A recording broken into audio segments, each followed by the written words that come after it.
Rangers patrol Korup National Park in southwestern Cameroon practically round the clock. It's their job to protect the surviving animals from poachers. People have been living in this area for centuries. Hunting for food has a long tradition here. When you bring the meat inside the house, they will feel very, very happy. And when you don't have anything like that, they will not be happy. That's our own tradition here, they will see. Because we cannot be eating empty food. But now many animals in Cameroon are threatened with extinction. Rangers and conservationists use camera traps to record the dwindling populations in Korup National Park. In particular, primates like chimpanzees and drill monkeys are endangered. They are hunted for food or sold illegally, often the only source of income for people living in and around the national park.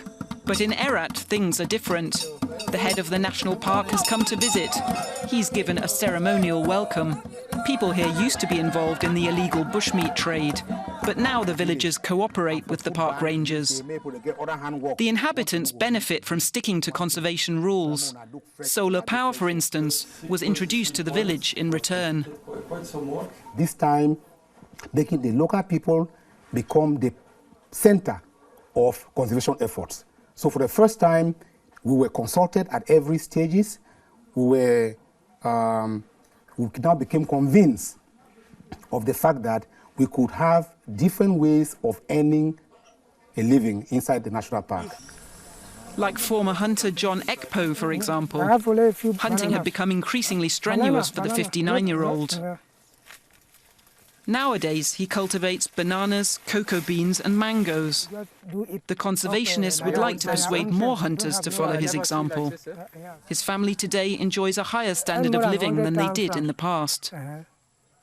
I earn more than 100,000 francs. I think I could plant even more land because it's very easy money. The harvesting is very easy. You just break the cocoa beans, lay them out to dry in the sun, and then sell them. It's not as hard as hunting. I used to have a lot of problems with that. In the community hall, the head of the village announces a ban on hunting. All family heads have agreed to the measures and the sanctions attached. 10 men are handing over their guns to the conservationists.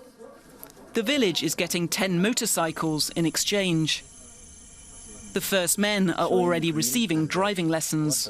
They used to be bushmeat hunters. Now they will be able to earn their living as couriers or taxi drivers. This track through the rainforest is quite new. A bridge is under construction too. On foot, it takes 6 hours to reach the next village.